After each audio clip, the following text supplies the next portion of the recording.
Tahimik akong nakatingin sa sarili ko sa salamin habang inaayos ng makeup artist ang huling detalye sa mukha ko.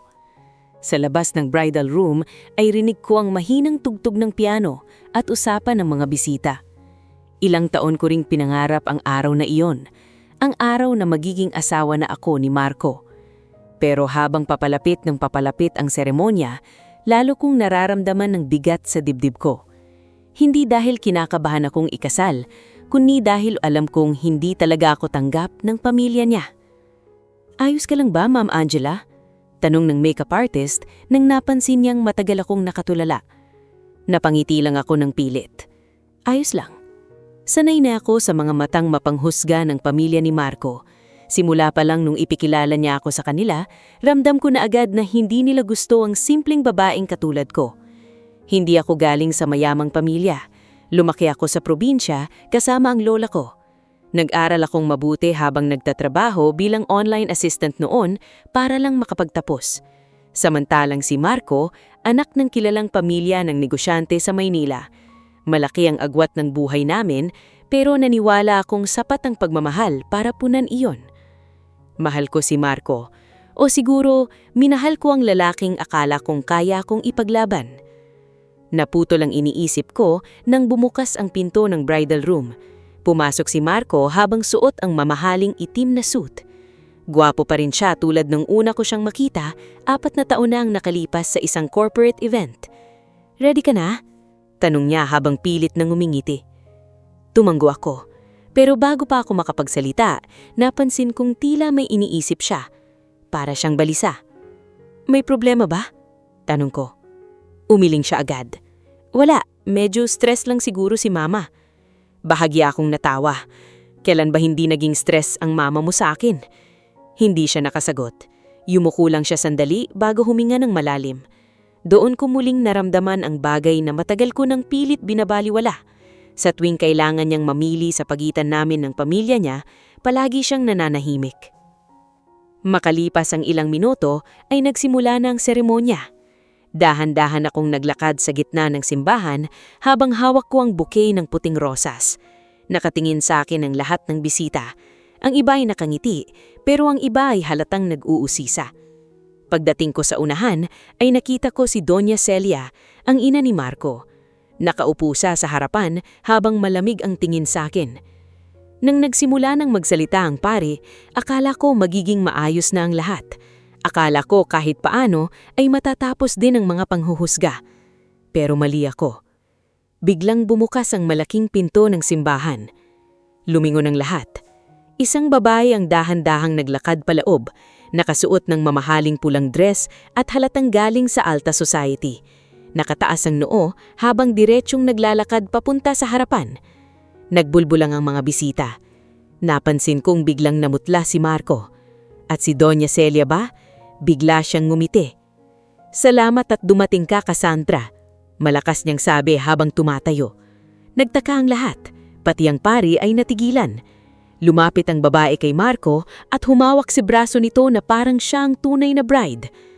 "Mama," mahinang sabi ni Marco habang kinakabahan. Pero hindi siya pinansin ni Doña Celia. Sa halip ay tumingin ito sa akin mula ulo hanggang paa. "Pasensya ka na, Angela. Pero ngayon ko lang na-realize na hindi talaga ikaw ang bagay sa anak ko." Natahimik ang buong simbahan. Parang bumagal ang oras habang lahat ay nakatingin sa amin. "Doña Celia," pigil kong sabi, pero tinaasan lang niya ako ng kilay. "Anong maibibigay mo sa anak ko? Hirap? Kahihiyan? Simpleng buhay? Hindi ka bagay sa pamilyang ito."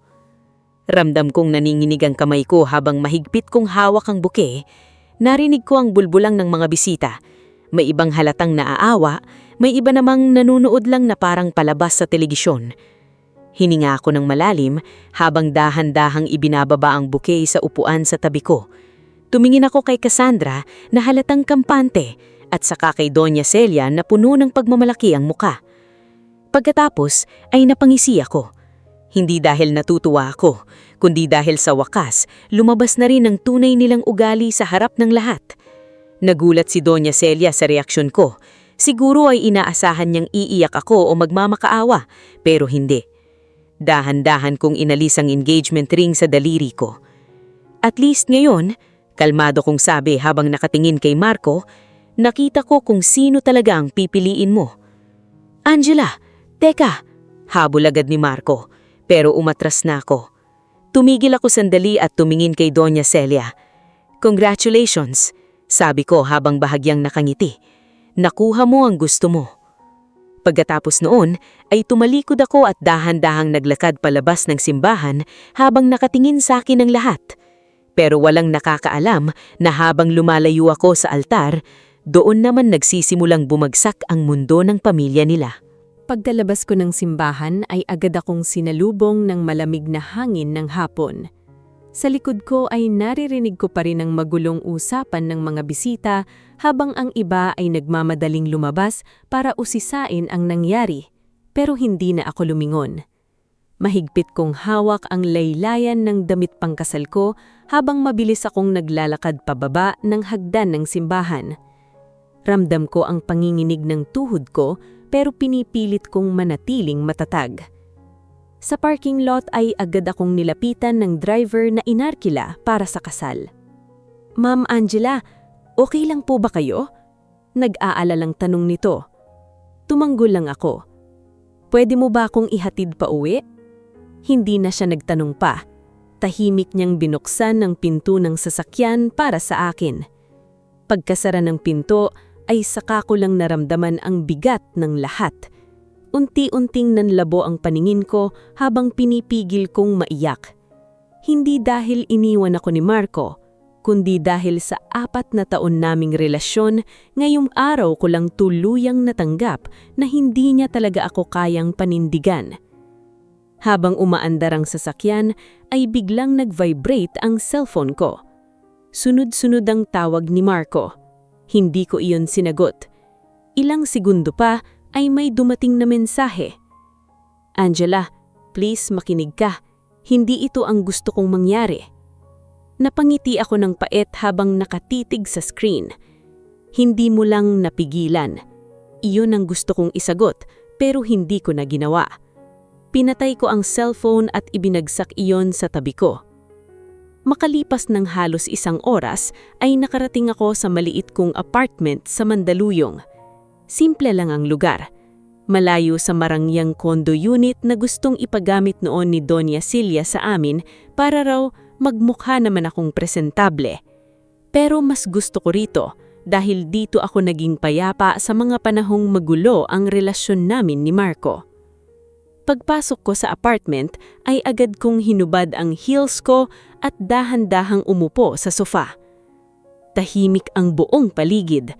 Taming tunog lang ng electric fan ang maririnig. Doon ko tuluyang hinayaang bumagsak ang luha ko. Hindi ko namalayang ilang minuto na pala akong umiiyak hanggang sa makarinig ako ng katok sa pinto. Agad kong pinunasan ang mukha ko bago tumayo. Pagbukas ko ng pinto ay bumungad sa akin ng isang matandang lalaki na may seryosong mukha ngulit mabait ang mga mata. Nakasuot ito ng simpleng polo habang may kasamang 2 bodyguard sa labas ng hallway. Angela? Mahinahon niyang sabi. Bahagya akong napangiti. Tito Emilio. Pumasok siya sa apartment habang tahimik lang ang mga bodyguard sa labas. Naupo siya sa sofa at tinignan niyang mabuti. Napanood ko ang nangyari, sabi. Nabuntong hininga ako habang iiwas ng tingin. Nakakahiya po. Hindi ikaw ang nakakahiya, diretsyong niyang sagot. Natahimik ako. Si Don Emilio lang ang isa sa mga iilang taong naniwala sa akin noon pa man. Nakilala ko siya 3 taon nang nakalipas nang maging scholar niya ako sa isang business training program. Simula noon ay parang itinuring na niya akong sariling anak dahil wala rin siyang pamilya rito sa Pilipinas. Tama na ang pag-iyak, sabi habang inaabot ang panyo sa akin. Mas mabuti nang nakita mo ngayon kung anong klasing pamilya sila kaysa pagkatapos pa ng kasal. Tahimik akong tumanggo. Hindi ko lang inaasahan na gagawin nila iyon sa harap ng maraming tao.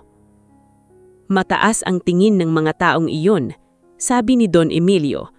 Pero tandaan mo, Angela, ang mga taong sobra ang yabang, kadalasan sila ang may pinakamalaking tinatago. Napaisip ako sa sinabi niya. Matagal ko nang alam na hindi ganoon kalinis ang negosyo ng pamilya ni Marco. Sa tuwing tumutulong ako noon sa ilang financial reports ni Marco, marami akong napapansing kakaiba. Mga perang nawawala sa records, mga account na hindi malinaw kung saan napupunta. Ilang beses kong tinanong si Marco tungkol doon, pero lagi niyang sinasabing wag na raw akong pakialaman dahil ama niya ang may hawak sa kumpanya. At dahil mahal ko si Marco noon, pinili kong manahimik. Biglang naputol ang pag-iisip ko nang tumunog ang telebisyon sa sala. May flash report agad tungkol sa nangyari sa kasal. Trending ngayon sa social media ang video ng isang bride na pinahiya o naman ng kanyang biyanan sa loob mismo ng simbahan. Kitang-kita sa screen ang paglapit ni Cassandra kay Marco at ang malamig na mukha ni Doña Celia habang pinapahiya ako. Sunod-sunod na rin ang comments ng mga tao online. Maraming galit sa pamilya ni Marco. Napailing si Don Emilio. Hindi nila alam malaking pagkakamali ang ginawa nila. Napatingin ako. Anong ibig niyong sabihin? Bahagya siyang ngumiti pero hindi agad sumagot. May ilang tao kasi na akala nila hawak nila ang lahat dahil may pera sila. Pero minsan, isang maling desisyon lang ang kailangan para mawala iyon. Hindi ko lubos na uunawaan ang ibig niyang sabihin, pero bago pa ako makapagtanong ay tumunog ang cellphone niya. Saglit siyang nakinig sa kausap bago ibinaba ang tawag. Interesting, mahinahon niyang sabi. Ano po iyon? Tila umatras daw ang isa sa pinakamalaking investor ng pamilya nila. Bahagya akong natigilan. Bakit naman? Tinanong ko rin. Bahagyang ngumiti si Don Emilio habang nakatingin sa akin. Ang sabi nila, ayaw raw nilang maiugnay sa pamilyang sangkot sa iskandalo. Natahimik ako habang unti-unting pumapasok sa isip ko ang realidad. Kasal pa lang ang nasira sa araw na iyon, pero mukhang hindi lang pala relasyon ang mawawala sa pamilya ni Marco. Kinabukasan ay halos buong social media pa rin ang pinag-uusapan ang nangyari sa kasal. Pagkagising ko pa lang ay sunod-sunod na agad ang notification sa cellphone ko. May mga dating kaklase akong nangangamusta, may mga hindi ko kilalang tao na nagpapakita ng suporta, at mayroon ding mga vlog page na ginagamit ang video ng pagpapahiya sa akin bilang content. Hindi ko na binasa lahat. Pakiramdam ko ay pagod na ang isip ko kahit kakagising ko pa lang. Tahimik akong nagluluto ng almusal nang biglang tumunog ang doorbell. Akala ko ay si Don Emilio ulit kaya agad akong nagtungo sa pinto, pero pagbungad ko ay si Marco ang nakita ko. Magulo ang buhok niya at halatang hindi nakatulog ng maayos. Nakasuot pa rin siya ng polo mula kahapon habang namumula ang mga mata niya. Angela? Mahina niyang sabi. Hindi agad akong nagsalita. Tinitigan ko lang siya habang pilit kong pinapakalma ang sarili ko. Pwede ba tayong mag-usap? Bahagya akong napuntong hininga bago ko siya pinapasok. Tahimik siyang umupo sa sofa habang ako naman ay nananatiling nakatayo. Bakit ka nandito? Diretso kong tanong. Napauyo ko siya. Gusto kong magpaliwanag. Anong ipapaliwanag mo? Na hinayaan mong bastusin ako ng mama mo sa harap ng maraming tao? Hindi ko inaasahan na dadalhin niya si Cassandra. Pero wala ka ring ginawa. Natahimik siya. Ilang segundo kaming parehong walang imik hanggang sa marahan siyang nagsalita. Hindi ko mahal si Cassandra. Napangiti ako ng mapait. Hindi iyon ang punto rito, Marco. Tumingin siya sa akin na parang desperadong humihingi ng pangunawa. Mahal kita, Angela. Maniwala ka. Mahal mo ako pero hinayaan mong yurakan ako. Wala siyang naisagot. Unti-unti kong nararamdaman na nawawala na rin ang natitirang awa ko para sa kanya. Dati, konting lambing lang niya ay bumibigay na agad ako. Pero ngayon, parang may malinaw ng pader sa pagitan naming dalawa. Umuwi ka na, Marco, sabi ko habang umiiwas ng tingin. Please, ayusin natin ito. Napailing ako. Hindi ako galit dahil lang sa kahapon. Matagal nang may problema. Kahapon ko lang tuluyang nakita kung gaano ako kaliit sa paningin ng pamilya mo. Bago pa siya makapagsalita pa ay muling narinig ang cellphone niyang tumunog. Nang tingnan niya ang screen ay biglang nag-iba ang ekspresyon niya. Ano? Sagot niya agad habang kinakabahan. Naririnig ko mula sa kinatatayuan ko ang malakas na boses ng lalaking nasa kabilang linya. Marco, nasan ka? Nagkakagulo rito sa kumpanya. Biglang tumayo si Marco. Anong nangyari? Umaatras na si Villarreal Holdings. Sinusundan pa sila ng ibang investors. Napakunot nood si Marco habang paulit-ulit na hinihimas ang noo niya. Paano nangyari yun? Dahil sa issue kahapon at may mas malala pa. Natigilan si Marco. Ano pa? May humihingi ng audit sa financial records natin. Biglang namutla si Marco. Agad niyang pinatayang tawag saka mabilis na tumingin sa akin. Angela, may sinabi ka ba sa kumpanya natin? Bahagya akong natawa dahil sa tanong niya. Talaga? Ako agad ang iniisip mong may kasalanan? Hindi yun ang ibig kong sabihin. Marco, putol ko habang diretso siyang tinitigan. Kahit wala akong sabihin, darating at darating din ang araw na mabubunyag ang mga tinatago ng pamilya mo. Natahimik siya. Alam niyang may punto ako. Sa loob ng halos 2 taon, tumulong ako noon sa ilang reports ng kumpanya nila kapag kulang ang tao sa finance department. Doon ko nakita ang maraming bagay na hindi normal. Mga perang ipinapasok sa ibang account, mga supplier na walang malinaw na records, mga dokumentong minamadaling ipa-approve sa akin noon ni Marco kahit hindi malinaw ang detalye. Nung una ay inisip kong baka normal lang yun sa malalaking negosyo. Pero habang tumatagal ay mas marami akong napapansing kakaiba. Angela, mahina niyang sabi. May alam ka ba? Hindi agad akong sumagot. Naalala ko bigla ang isang gabi na nasa office kami noon ni Marco. Lasing ang ata niya habang galit na galit itong kausap ang accountant nila. Kapag nalaman ng investors ang totoong estado ng kumpanya, babagsak tayo. Sigaw niya noon. Hindi ko yun nakalimutan. At ngayon mukhang nagsisimula ng mangyari ang kinakatakutan nila. Umuwi ka na, ulit kong sabi. Tinitigan niya akong nang matagal bago siya tuluyang lumabas ng apartment. Pagkasara ng pinto ay saka ako napaupo ng mabigat sa sofa. Makalipas ang ilang minuto ay tuminog ulit ang cellphone ko. Si Don Emilio. Napuntahan ka ba ni Marco? Opo. At ano, magulo na yata sa kumpanya nila. Narinig ko ang mahinang buntong hininga niya sa kabilang linya. Expected na yon. Napakunot nood ko. Tito Emilio, may alam ba kayo sa negosyo nila? Sandaling natahimik si Don Emilio bago siya nagsalita. Angela, matagal nang maraming gustong mag-imbestiga sa kumpanya ng pamilya ni Marco. Pero malakas ang kapit nila kaya hindi natutuloy. Kung ganoon, bakit parang biglang bumibilis ngayon? Dahil nawawala na ang proteksyon nila. Hindi ko agad naintindihan ang ibig niyang sabihin. Pero bago pa siya makapagsalita pa ay muli siyang nagsalita. At may ilang tao nang nagsisimulang magsalita ng loob mismo ng kumpanya nila. Unti-unti kong nararamdaman na kaba ang umural. Sa unang pagkakataon, naramdaman kong hindi na simpleng iskandalo lang ang nangyayari. May mas malaki pang problemang unti-unting lumulubog sa pamilya ni Marco at mukhang hindi na nila yon kayang pigilan. Makalipas ang ilang araw ay lalo pang lumaki ang usapan tungkol sa nangyari sa kasal. Halos lahat ng social media pages ay ginagamit na halimbawa ang video ng pagpapahiya sa akin. May mga naglalabas pa ng kani-kanilang opinyon tungkol sa pagiging mapangmata ng mayayamang pamilya. Hindi ko inaasahan na ganoon kalaki ang magiging epekto ng nangyari, pero mas lalo akong nagulat nang magsimulang maglabasan ang iba pang balita tungkol sa kumpanya ng pamilya ni Marco. Habang umiinom ako ng kape isang umaga, ay napanood ko sa telebisyon ang report tungkol sa kumpanya nila. Patuloy pa ring bumababa ang shares ng Montemayor Holdings matapos umatras ang ilan nilang investors nitong linggo. Tahimik akong nakatingin sa screen habang ipinapakita ang gusali ng kumpanya nila. Kitang-kita rin sa balita ang pagmamadaling pagpasok ng ilang executives habang iniiwasan ng media. Hindi ko alam kung maaawa ako o hindi. Dati pangarap kong maging bahagi ng pamilyang iyon. Pinilit kong tanggapin ang pangmamaliit ni Doña Celia dahil iniisip kong balang araw ay matatanggap niya rin ako. Pero habang tumatagal, lalo kong naiisip na baka matagal nang mali ang pinaglalaban ko. Naputo lang iniisip ko nang tumunog ang cellphone ko, si Don Emilio. May ginagawa ka ba ngayon?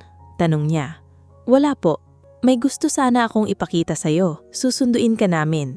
Makalipas ang halos 1 oras ay nakasakay na ako sa itim na luxury van ni Don Emilio. Tahimik lang kaming bumibiyahe habang nakatingin ako sa labas ng bintana. hindi mo kailangang magtago dahil sa nangyari. Bigla niyang sabi. Napatingin ako sa kanya. Hindi naman po ako nagtatago, pero parang gusto mong iwasan ang mundo. Bahagya akong napangiti. Napapagod lang siguro ako. Tumanggo siya. Normal lang yun, pero gusto kong tandaan mo na hindi mo kasalanan ang nangyari. Tahimik akong napayuko. Maya-maya pa ay pumasok ang sasakyan sa isang napakalaking gusali sa Makati. Pagbaba ko ay agad kong napansin ang engrandeng lobby at ang mga empleyadong abalang naglalakad habang magalang na bumabati kay Don Emilio. "Good morning, sir." "Good morning po." Halatang kilalang kilala siya ng lahat. "Tito Emilio?" Mahina kong sabi habang sinusundan siya. "Ano pong gagawin natin dito?" Ngumiti lang siya. Pumasok kami sa isang malawak na conference room sa pinakataas na palapag. Nandun na ang ilang lalaking naka-formal attire na agad tumayo pagpasok namin. "Sir? Good morning." Pagkatapos noon ay sabay-sabay silang napatingin sa akin. "This is Angela," kalmadong sabi ni Don Emilio. "The person I told you about." Bigla akong nailang. Isa sa mga lalaki ang gumiti sa akin. "So, ikaw pala yun." Napakunotno ko. "Ikaw po?" Tumanggo si Don Emilio bago siya umupo sa dulo ng mesa. "Angela," sabi niya habang seryoso ang mukha.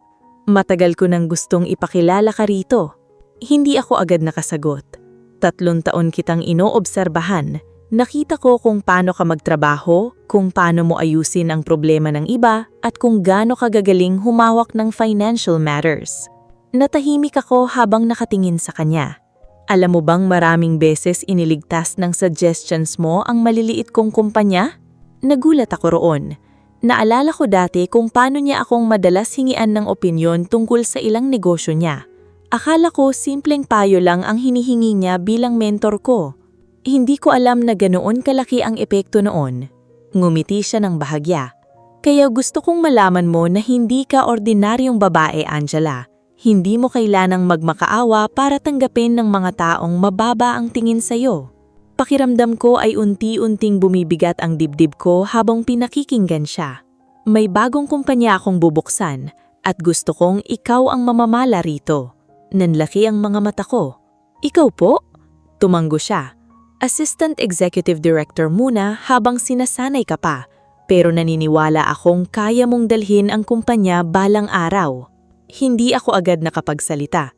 Sa loob ng mahabang panahon, puro pang mamaliit lang ang naririnig ko sa pamilya ni Marco. Ngayon lang ulit may taong naniwala ng ganoon kalaki sa kakayahan ko. "Bakit po ako?" Mahina akong tanong. Sandaling natahimik si Don Emilio bago siya ngumiti. "Dahil kahit kaya mong gumante sa mga taong nagsakit sa'yo, pinili mong manahimik. Mahirap makahanap ng taong matalino na marunong ding magpigil." Napabuntong hininga ako habang pilit pinoproseso ang lahat. Habang nagpapatuloy ang meeting ay biglang pumasok ang secretary ni Don Emilio. "Sir, nandito po ang media sa baba. Gusto raw po kayong makausap tungkol kay Miss Angela." Bahagyang natahimik ang buong conference room. "Ano raw?" tanong niya. "Lumabas kasi sa online na kayo raw ang tumulong kay Miss Angela noon pa." Nahawakan ko ang noo ko. Parang bedang galaw ko ngayon ay sinusubaybayan ng mga tao. Pero mas lalo akong nagulat nang ilabas ng secretary ang tablet at ipakita ang trending article. Bride na pinahiya sa kasal, dating scholar pala ng bilyonaryong negosyanteng si Don Emilio Villanueva. Kasunod noon ay sunod-sunod pang larawan namin ni Don Emilio mula sa ilang charity events noon. Unti-unting tumaas ang kilay ng mga taong nasa conference room habang binabasa ang article. Samantala, sa kabilang bahagi ng lungsod, abala namang pinapanood ni Doña Celia ang parehong balita sa loob ng mansyon nila. At sa unang panahon mula nung ipahiya niya ako sa simbahan, unti-unting nawala ang kumpiyansa sa mukha niya. Habang lalong umiinit ang usapan tungkol sa relasyon ko kay Don Emilio, mas lalo namang lumalala ang sitwasyon sa kumpanya ng pamilya ni Marco. Halos araw-araw ay may bagong balita tungkol sa pag-atras ng investors at pagbaba ng halaga ng shares ng Montemayor Holdings. Ang dating kumpanyang puno ng kumpiyansa at yabang ay unti-unti nang kinakabahan. Sa loob ng mansyon ng pamilya Montemayor ay halos hindi na magkamayaw ang mga kasambahay dahil sunod-sunod na pagdating ng tawag at dokumento. Nakaupo si Doña Cilia sa sala habang mahigpit na hawak ang cellphone niya. Ano bang ibig sabihin nila na magpo-pull out sila? Galit niyang sigaw sa kausap sa telepono. Matagal na kaming partner ng kumpanya ninyo. Ngunit ilang segundo lang ay bigla niyang ibinaba ang tawag ng may inis. Mga traidor! Sigaw niya bago ibinato ang cellphone sa sofa. Tahimik lang na nakatayo si Marco habang pinagmamasdan ng ina niya. Halatang pagod na rin siya dahil ilang gabi nang hindi maayos ang tulog niya. "Mama, humihinam ka naman," sabi niya. Agad siyang tinignan ng masama ni Doña Cilia. Paano ako hihinahon? Dahil sa babaeng iyon, sinisira tayo ng mga tao. Napapikit si Marco. Hindi si Angela ang may kasalanan nito. Talaga? Sarkastikong sagot ng kanyang ina. Simula nang lumabas siya sa buhay mo, saka tayo minamalas. Hindi agad nakasagot si Marco. Sa totoo lang, kahit siya ay hindi na alam kung sino ang dapat sisihin. Pero sa kaibuturan ng isip niya, alam niyang matagal nang may problema ang kumpanya nila. Natabunan lang iyon noon dahil marami pa silang koneksyon at taong handang magbulag-bulagan para sa pera. Biglang bumukas ang pinto ng sala at mabilis na pumasok ang ama niyang si Roberto. Halatang iritado ito habang hawak ang ilang dokumento. "Nasaan si Arthur?" Galit nitong tanong. "Papunta na rito," sagot ni Marco. Ilang sandali pa ay dumating ang head accountant nila na halatang kinakabahan. "Ano itong audit request na ito?" Sigaw agad ni Roberto habang ibinabagsak ang folder sa mesa. "Bakit may humihingi ng access sa internal records natin?" "Sir, may anonymous complaint po kasing naisubmit sa financial board." Biglang nanlamig ang buong sala. "Ano?" tanong ni Doña Cilia. "May nagsasabing may irregularities daw po sa ilang projects natin noong nakaraang taon." Halos mapamura si Roberto sa galit. Hindi pwedeng mabuksan ang records na iyon. Tahimik lang si Marco pero unti-unti nang bumibigat ang pakiramdam niya. Naalala niya tuloy ang ilang gabing nagtatanong si Angela tungkol sa mga kahinahinahalang transactions sa kumpanya nila. Bakit parang may nawawalang funds dito? Minsan niyang tanong noon habang hawak ang reports. At lagi lang niyang sinasabing huwag na iyong pakialaman. Napabuntong hininga siya habang pinipiling isipin ang mga bagay na iyon. Samantala, sa kabilang banda ng siyudad ay nagsisimula naman ang bagong buhay ko sa kumpanya ni Don Emilio. Sa unang araw ko bilang Assistant Executive Director ay agad akong sinalubong ng maayos na trato ng mga empleyado. "Good morning, Ma'am Angela. Congratulations po." Hindi pa rin ako sanay tawaging ma'am ng ganoon kadalas, pero pilit akong ngumiti sa kanila. Habang naglilibot ako sa opisina ay mas lalo kong napapansin ang laking pagkakaiba ng kumpanya ni Don Emilio kumpara sa kumpanya ng pamilya ni Marco. Walang takot sa mukha ng mga empleyado rito, walang tensyon, magaang ang atmosphere ng lahat. Maganda ang pamamalakad dito dahil marunong makinig si Don Emilio. Paliwanag ng isa sa managers habang kasama akong nag-iikot. Napangiti ako ng bahagya. Biglang may lumapit sa aking secretary. "Ma'am Angela, may bisita po kayo sa lobby." Pagbaba ko ay agad kong nakita si Marco. Tahimik siyang nakaupo habang nakayuko. Nang mapansin niya ako ay agad siyang tumayo. "Pwede ba tayong mag-usap?" tanong niya. Saglit akong natahimik bago tumanggo. Dinala ko siya sa maliit na coffee area ng building. Halatang pagod na pagod siya habang tahimik na nakatingin sa tasa ng kape sa harap niya. "Angela, hindi na maayos ang sitwasyon sa bahay," mahinang sabi niya. Hindi ako nagsalita. Galit na galit si Mama. Nag-aaway na sila ni Dad araw-araw. Tinitigan ko lang siya. At si Cassandra, napailing siya. Puro lugho lang ang iniisip. Imbis na tumulong, puro reklamo. Bahagya akong napangiti ng mapait. "Hindi ba siya ang gusto ng mama mo para sa'yo?" Napayuko siya. Angela, mali sila. Mali ako. Tahimik akong huminga ng malalim bago nagsalita. Alam mo bang kahit kailan hindi ako nakipagkompetensya sa status o pera? Ang gusto ko lang noon ay respeto. Hindi siya makatingin sa akin. Pero kahit iyon, hindi mo ibinigay. Ramdam kong gusto niyang magsalita pero wala siyang masabi. At bago pa tuluyang maging emosyonal ang usapan namin, ay biglang tumunog ang cellphone niya. Pagtingin niya sa screen ay agad siyang kinabahan. Ano? Sagot niya. Mula sa kabilang linya ay narinig ko ang lakas na boses ni Doña Celia. Marco, nasan ka? Nandito ang media sa labas ng kumpanya. Biglang tumayo si Marco. Ano na naman? May lumabas na anonymous files online. May ebidensya raw na corruption sa projects ng daddy mo. Parang nawalan ng dugo ang mukha ni Marco. Unti-unti siyang napaupo ulit habang naninginig ang kamay na hawak ang cellphone. At sa unang pagkakataon mula nang magkakilala kami, nakita kong unti-unti nang nababasag ang kumpiyansa ng lalaking minsang hinayaan akong mawala.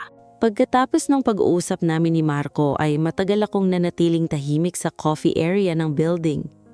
Kita ko pa kung paano siya dali-daling umalis, habang halatang gulong-gulo ang isip. Noon, baka naawa agad ako sa kanya.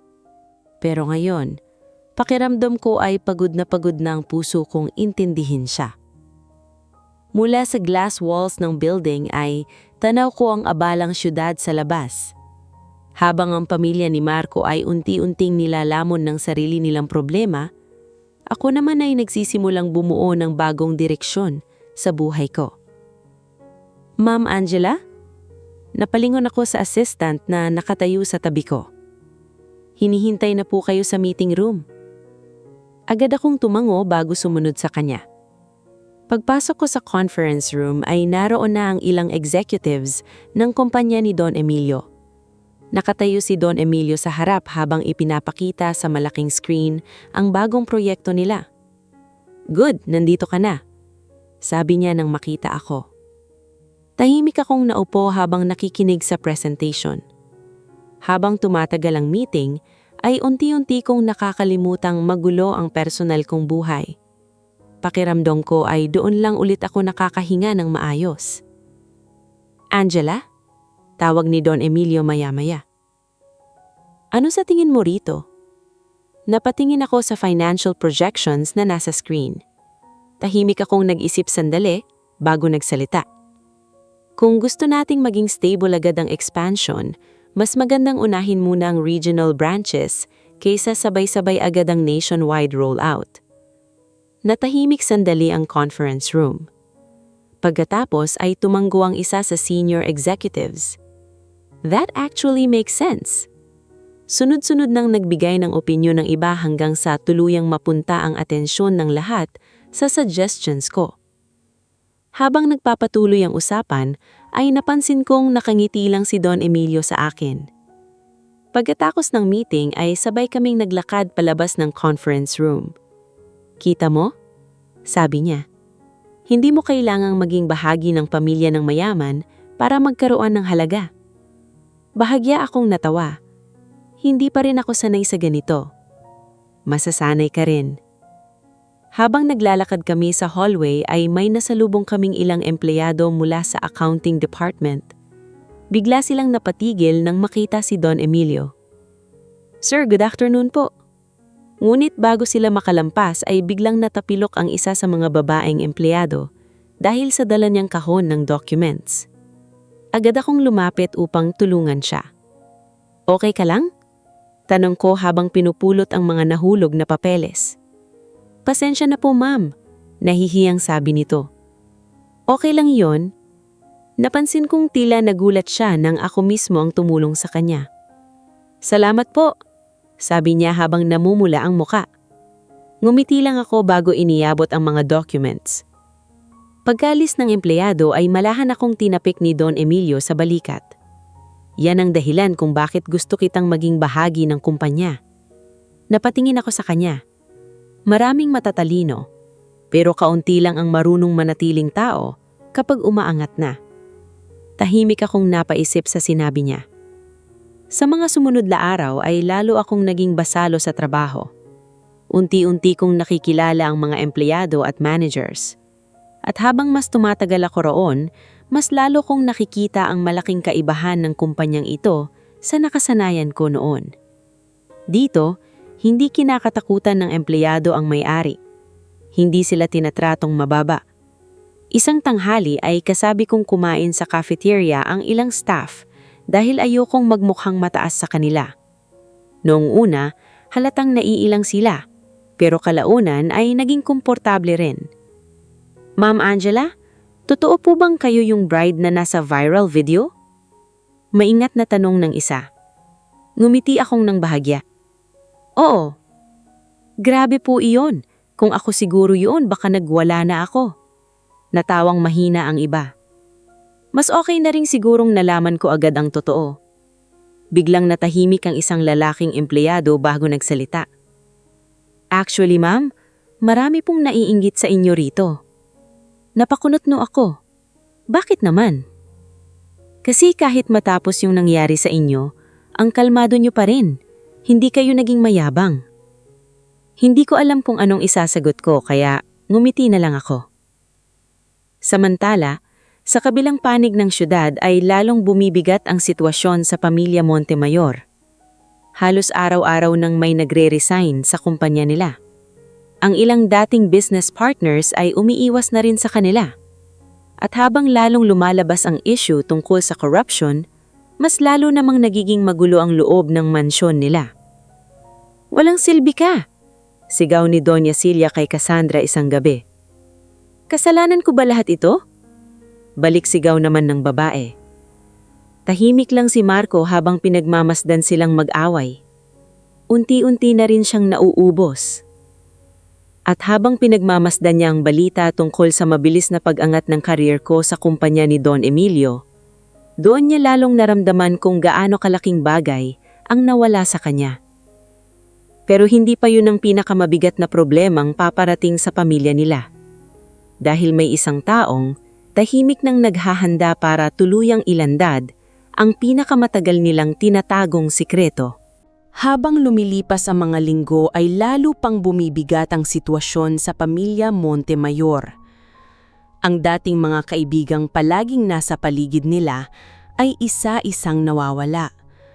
Ang mga business partners na dati halos yumuyuko sa kanila ay ngayon ay hindi na sumasagot sa tawag nila.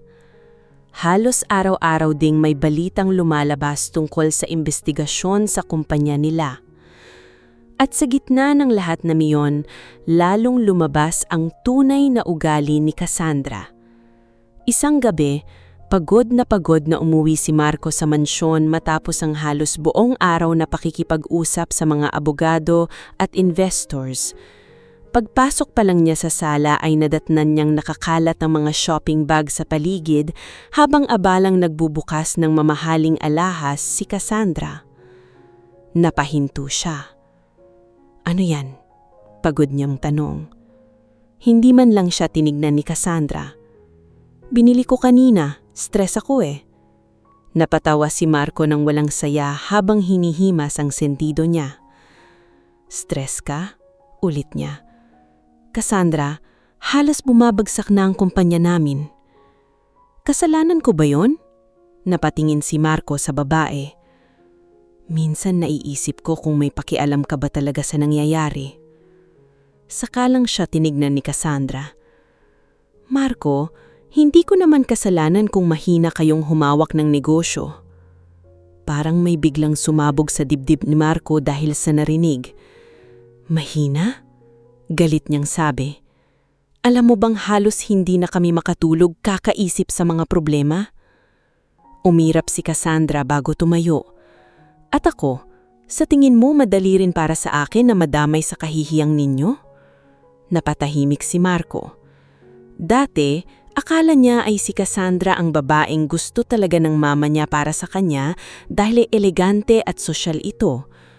Pero habang tumatagal, lalo niyang nakikita kung gaano ito kalayo sa babaeng minsang minahal niya. Naalala niya tuloy kung paano noon si Angela pa mismo ang nag-aalaga sa kanya kapag puyat siya sa trabaho. Kung paano nitong hinihintay matapos ang overtime kahit gabing-gabi na.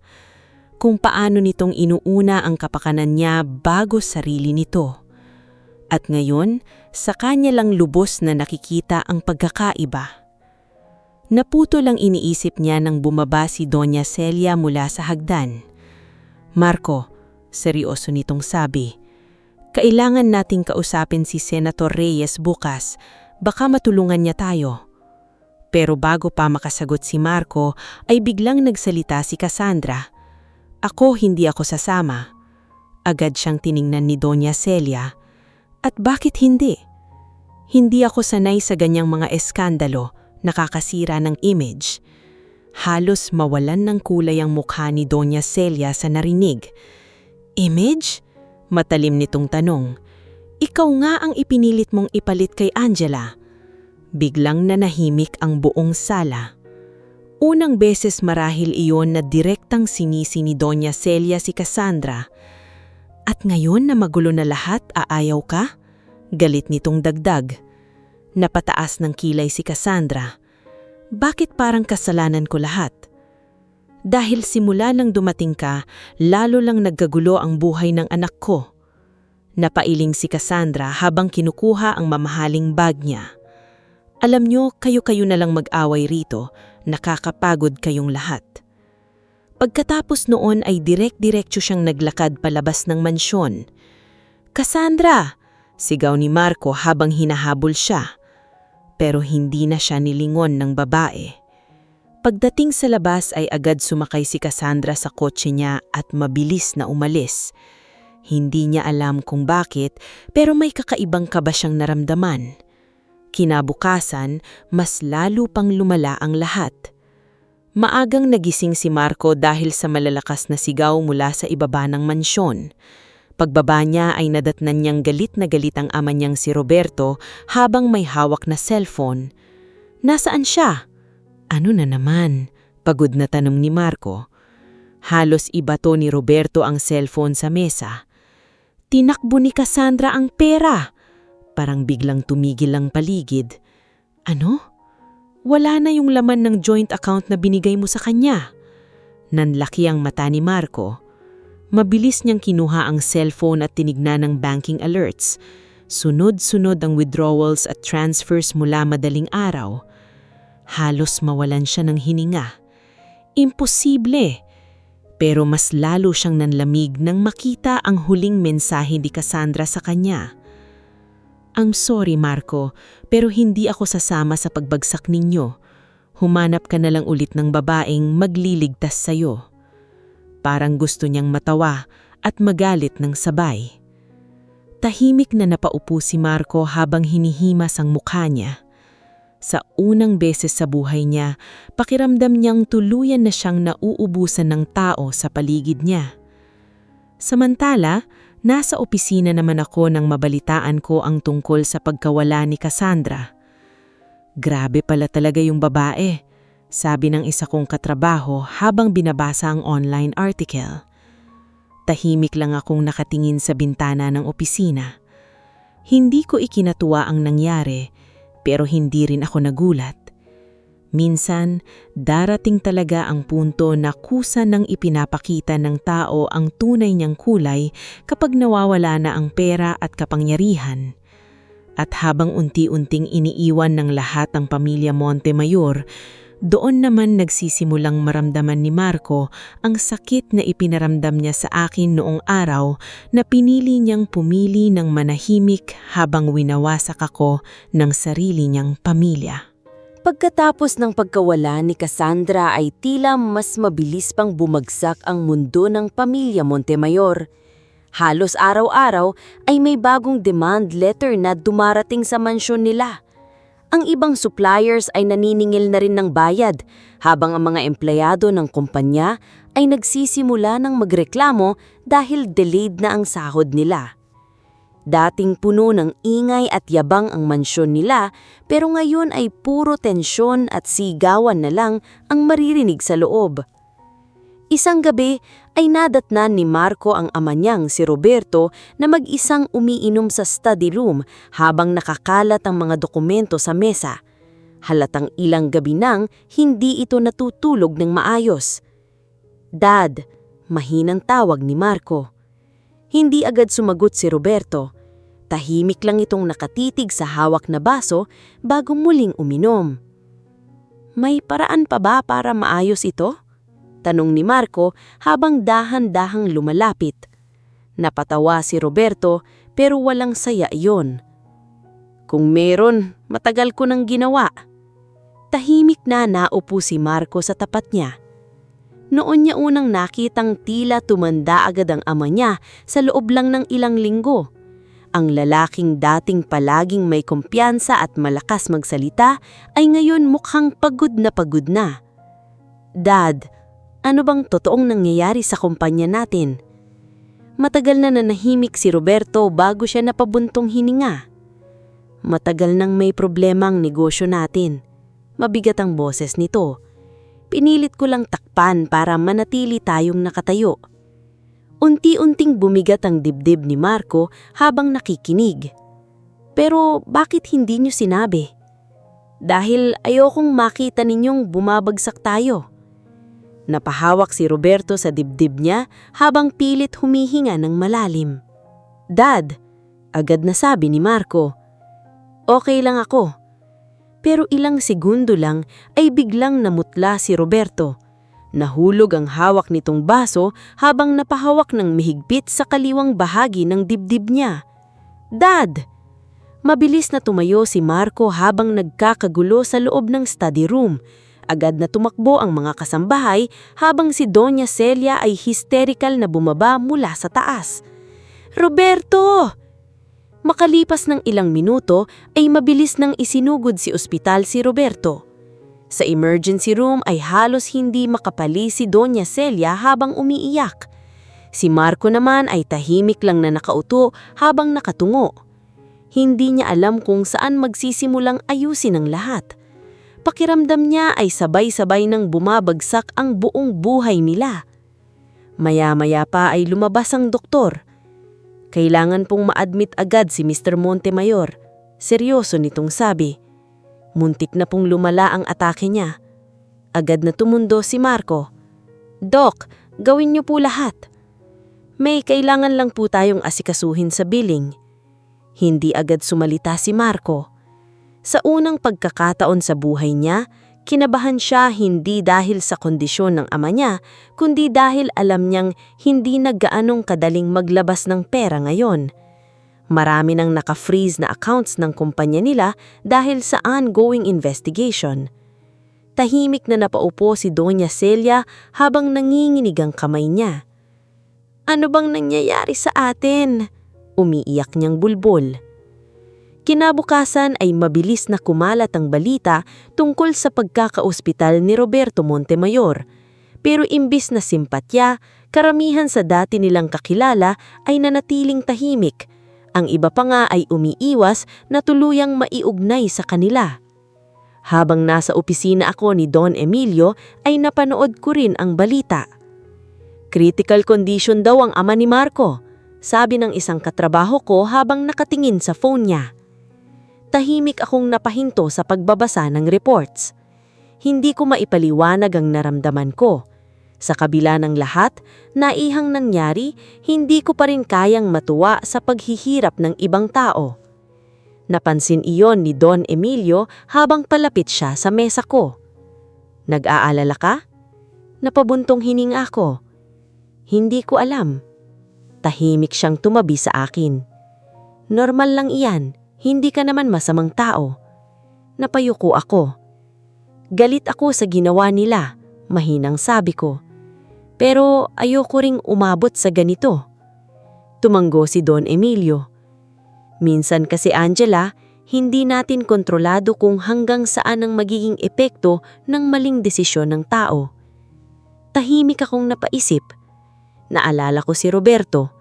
Kahit hindi siya naging malapit sa akin noon, alam kong hindi siya kasing tapang ni Doña Celia pagdating sa pangmamaliit.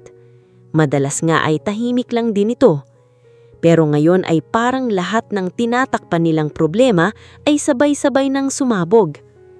Kinagabihan ay habang lumalabas ako sa building ay bigla kong nakita si Marco sa labas. Magulo ang hubok niya at halatang pagod na. Angela, mahinang tawag niya.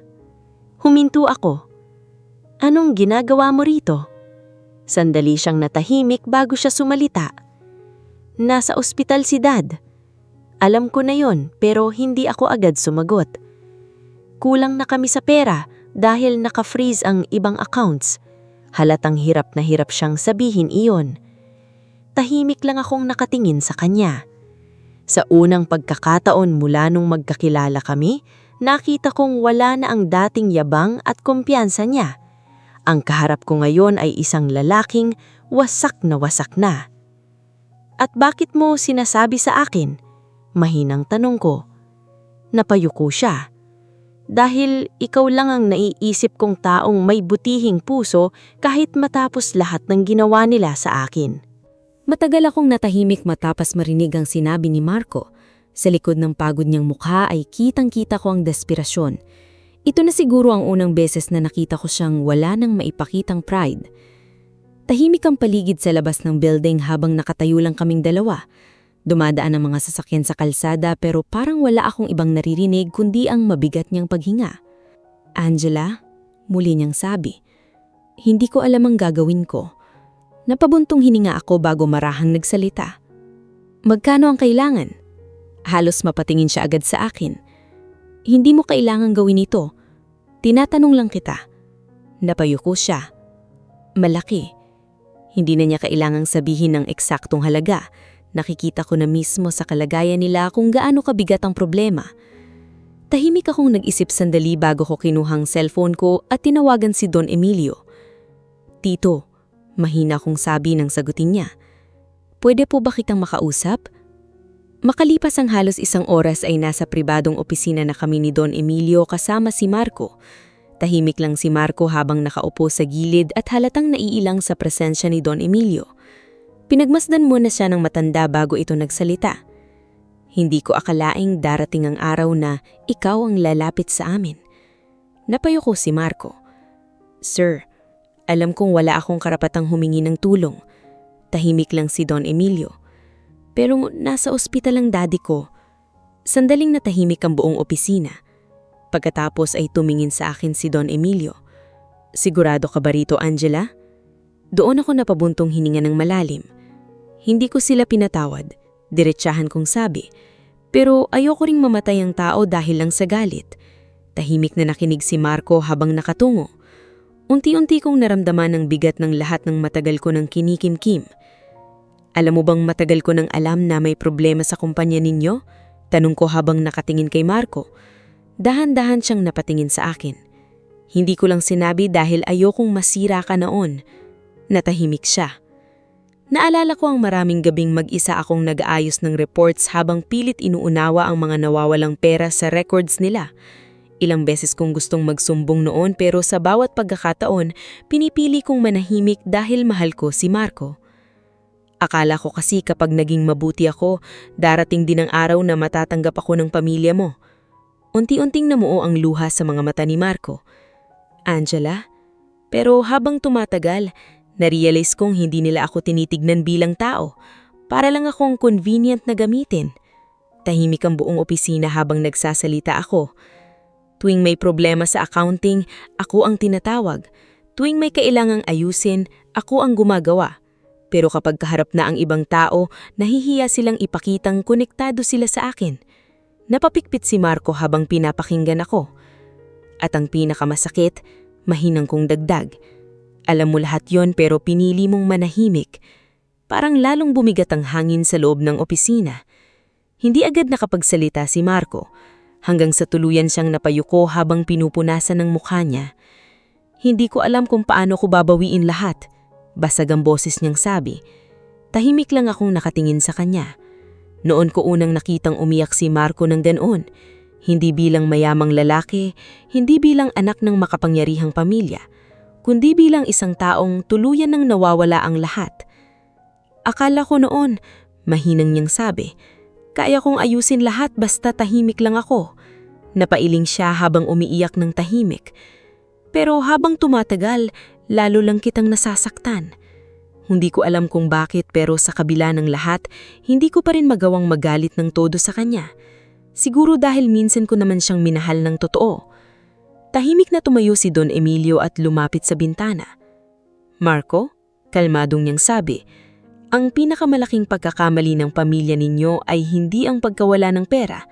Napatingin si Marco sa kanya, kundi ang hindi pagpapahalaga sa mga taong tunay na nagmamalasakit sa inyo. Natahimik ulit ang lahat. Maya-maya pa ay muling nagsalita si Don Emilio. Tutulungan namin ang ama mo. Nanlaki ang mata ni Marco. Sir, pero hindi dahil karapat-dapat kayo, kundi dahil mabuti ang puso ni Angela. Napayuko si Marco habang tuloy-tuloy ang pagpatak ng luha niya. Pagkatapos noon ay agad inayos ni Don Emilio ang tulong para sa ospital. Hindi ko na alam ang eksaktong halaga pero kitang-kita ko ang sobrang pasasalamat sa mukha ni Marco. Paglabas namin sa building ay sabay kaming naglakad papunta sa parking area. Tahimik lang siya sa tabi ko bago siya muling nagsalita. Hindi ko alam kung paano kitang haharapin pagkatapos ng lahat. Huminto ako sandali. Hindi mo na kailangang bumawi sa akin, Marco. Napatingin siya agad. Ang kailangan mong gawin ngayon ay ayusin ang sarili mo. Tahimik siyang tumango. Habang pinapanood ko siyang sumakay sa sasakyan niya, ay unti-unti kong nararamdaman na nawawala na rin ang bigat na matagal kong dala. Pero hindi pa tapos ang lahat. Dahil habang sinusubukan ni Marco na iligtas ang pamilya niya, may parating pang mas mabigat na pagsubok na tuluyang papaluhudin sa mga taong minsang nanlalit at nanghamak sa akin. Makalipas ang ilang buwan ay tuluyan ng bumagsak ang dating makapangyarihang pangalan ng pamilyang Montemayor. Ang kumpanyang minsang kinatatakutan at hinahangaan ng marami ay opisyal nang nagsara matapos mapatunayan ang ilang katiwalian sa negosyo nila. Isa-isang nakuha ng bangko ang mga ari-harian nila upang pambayad sa napakalaking utang. Ang dating engranding mansyon na laging puno ng ilaw at mamahaling sasakyan ay tahimik ngayon. Halos wala nang natitirang kasambahay. Ang ibang gamit ay naibenta na rin. At sa unang pagkakataon sa loob ng maraming taon, naranasan ni Doña Celia at Marco ang mamuhay ng walang kasiguraduhan. Tahimik na nakaupo si Doña Celia sa sala habang pinagmamasdan ng mga lalaking naglalabas ng natitira nilang gamit. Ma'am, kukunin na rin po namin yung piano bukas, sabi ng isa sa mga tauhan ng bangko. Hindi siya nakasagot. Parang hindi pa rin siya makapaniwalang umabot sila sa ganoong sitwasyon. Mula sa hagdan ay dahan-dahang bumaba si Marco habang hawak ang ilang kahon. Mas payat na siya ngayon kumpara noon. Ang dating plantsadong itsura ay napalitan ng simpleng polo at pagod na mukha. Ma, handa na yung lilipatan natin. Tahimik lang si Doña Celia. Ma, unti-unti itong napatingin sa anak niya habang namumula ang mga mata. Paano nangyari ito? Halos pabulong niyang tanong. Hindi agad nakasagot si Marco. Sa totoo lang matagal na rin niyang tinatanong iyon sa sarili niya. Pero habang iniisip niya ang lahat ng nangyari, unti-unti niyang naiintindihan na hindi isang araw lang nagsimula ang pagbagsak nila. Matagal na yung nabubuo dahil sa pride, kasakiman at pagtingin nilang mababa sa ibang tao. Makalipas ang ilang araw ay tuluyan silang lumipat sa maliit na inuupahang bahay sa tahimik na bahagi ng lungsod. Malayo iyon sa marangyang buhay na nakasanayan nila. Walang chandelier, walang malawak na garden, walang katulong na agad susunod sa bawat utos. Tahimik na naupo si Doña Celia sa maliit na sala habang pinagmamasdan ang simpleng electric fan na umiikot sa harap niya. Mama, kumain ka muna. Mahinang sabi ni Marco habang naglalapag ng pagkain sa mesa. Pero hindi pa rin siya gumagalaw. Noon niya marahil unang tunay na naramdaman ang pagkawala ng lahat ng ipinagmamalaki niya noon. Kinabukasan ay may kumatok sa maliit nilang gate. Si Marco ang lumabas at agad siyang napigilan nang makita ako. Tahimik lang akong nakatayo habang hawak ang ilang paper bags ng groceries. Angela? Mahinang sabi niya. Bahagya akong ngumiti. Nandito ba mama mo? Hindi agad siya nakasagot bago marahang tumanggo.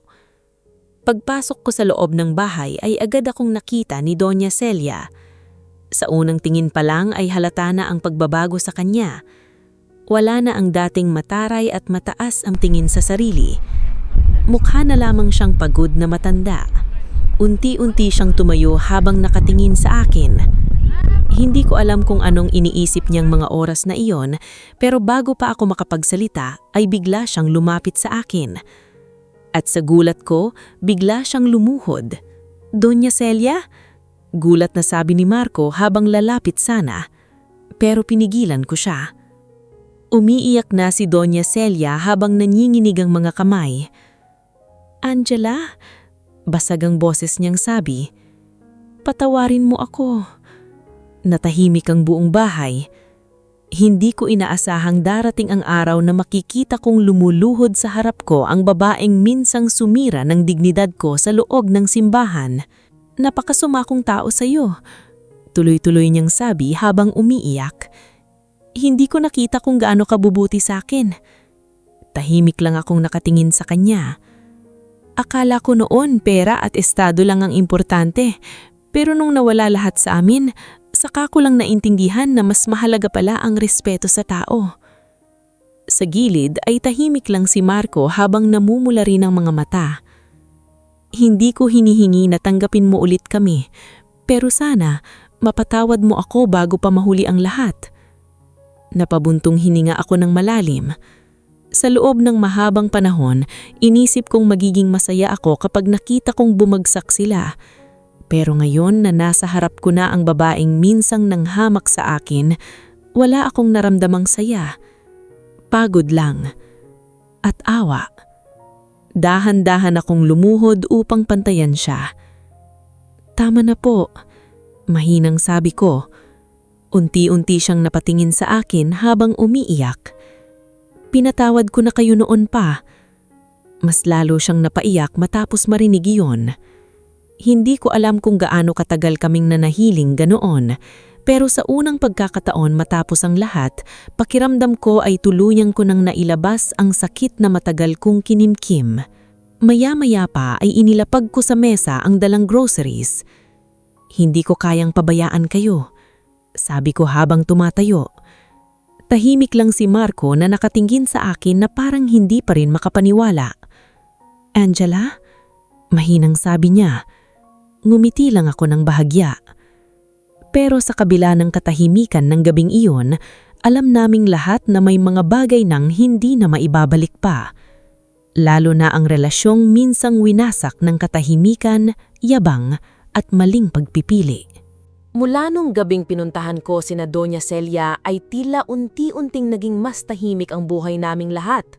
Wala na ang sigawan, wala na ang mga iskandalo sa telebisyon at wala na rin ang dating mga taong nakapaligid sa pamilya Montemayor nung nasa taas pa sila ng mundo.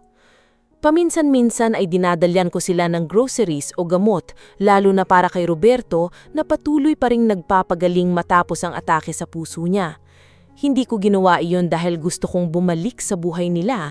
Ginawa ko iyon dahil ayokong maging katulad ng mga taong minsang tumalikod sa akin nung ako ang nasa mababang kalagayan. Sa maliit nilang inuupahang bahay ay unti-unting natutong mamuhay ng simple sina Marco at Doña Celia. Si Marco ay nagsimulang magtrabaho bilang ordinaryong empleyado sa isang logistics company na pagmamay-ari ng dati nilang supplier. Malayo iyon sa buhay na nakasanayan niya noon bilang anak ng malaking kumpanya. Sa unang araw niya sa trabaho ay kitang-kita ang hiya sa mukha niya habang nakasuot ng simpleng uniform at ID lace. Wala nang espesyal na treatment, wala nang taong agad susunod sa utos niya. Pero tiniis niya iyon dahil ngayon niya lang tunay na nauunawaan ang hirap ng mga ordinaryong tao. Isang gabi ay nadatnan niya si Doña Celia na naglalabas sa likod ng bahay. Noon, simpleng pagkapunit lang ng damit ay itinatapon na agad nito. Pero ngayon ay maingat nitong kinukusot ang lumang polo ni Roberto. Mama, ako na riyan, sabi ni Marco habang lalapit. Ngumiti ng mahina si Doña Celia. Hindi ko akalaing darating ang araw na matututo akong gawin ang mga bagay na minamaliit ko noon. Tahimik na naupo si Marco sa tabi niya. Mama, sabi ni Marco, galit ka pa rin ba kay Angela? Agad umiling si Doña Celia habang napapaluha. Hindi ko alam kung paano ko haharapin ang kahihiyan ng ginawa ko sa kanya. Tahimik silang dalawa ng ilang segundo. Alam mo ba, mahinang dagdag nito, kapag naiisip ko yung araw sa simbahan, gusto kong sampalin ang sarili ko. Napayuko si Marco. Kasalanan ko rin. No, putol agad ni Doña Celia, mas malaki ang kasalanan ko dahil pinalaki kitang naniniwala ang halaga ng tao ay nakabase sa pera. Unti-unting namuo ang lungkot sa mukha ni Marco. Samantala, sa kabilang banda ng lungsod ay patuloy namang lumalaki ang kumpanya ni Don Emilio at habang tumatagal, mas lalo rin akong nagiging abala sa trabaho. Marami na kaming bagong projects at mas dumarami na rin ang mga empleyadong hawak ko. Pero sa kabila ng lahat ng tagumpay na iyon, pinili kong manatiling simple. Isang umaga ay nagpunta ako sa isa sa mga bagong branch openings namin sa probinsya. Habang naglilibot ako, ay may isang batang babae na biglang lumapit sa akin. Ma'am, kayo po ba si Angela? Napangiti ako habang tumatanggo. Ako? Mabait ba? Opo, kasi kahit pinahiya kayo, tumulong pa rin kayo. Natahimik ako sa sinabi niya. Hindi ko alam kung paano nakarating sa ibang tao ang mga nangyari, pero marahil iyon na rin ang naging dahilan kung bakit mas marami pang humanga kay Don Emilio at sa kumpanyang hawak namin. Makalipas ang ilang buwan ay muli kong binisita ang pamilya Montemayor. Pagdating ko sa bahay nila ay nadatnan kong nagtatanim si Roberto sa maliit nilang bakuran habang si Doña Celia naman ay nagluluto sa kusina. Simple lang ang bahay nila, pero mas tahimik at magaan na ngayon ang atmosphere kumpara noon sa mansyon nila. Pagkakita sa akin ni Roberto ay agad siyang ngumiti. Angela, halika! Ngumiti rin ako habang lumalapit. Sa loob ng bahay ay nadatnan ko si Marco na kagagaling lang sa trabaho. Mukha na siyang mas mapayapa ngayon kahit halatang pagod. Kamusta? Tanong ko. Okay naman, sagot niya habang nakangiting na bahagya. Na-promote ako bilang supervisor. Congrats! Tahimik kaming nagkatinginan sandali. May lungkot pa rin sa mga mata niya pero wala na yung dating desperasyon. Angela, mahinang sabi niya maya-maya. Salamat. Ngumiti lang ako. Alam naming dalawa kung anong ibig niyang sabihin. Salamat dahil hindi ko silang tuluyang iniwan nung pinakamababa na sila.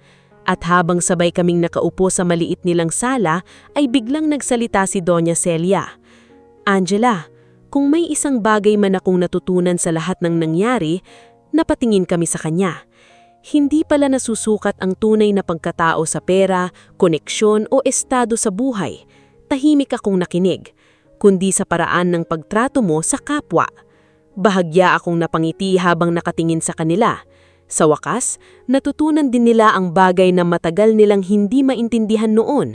At habang pauwi ako ng gabing iyon, doon ko naramdaman na tuluyan ko nang naiwanan ang sakit ng pakait.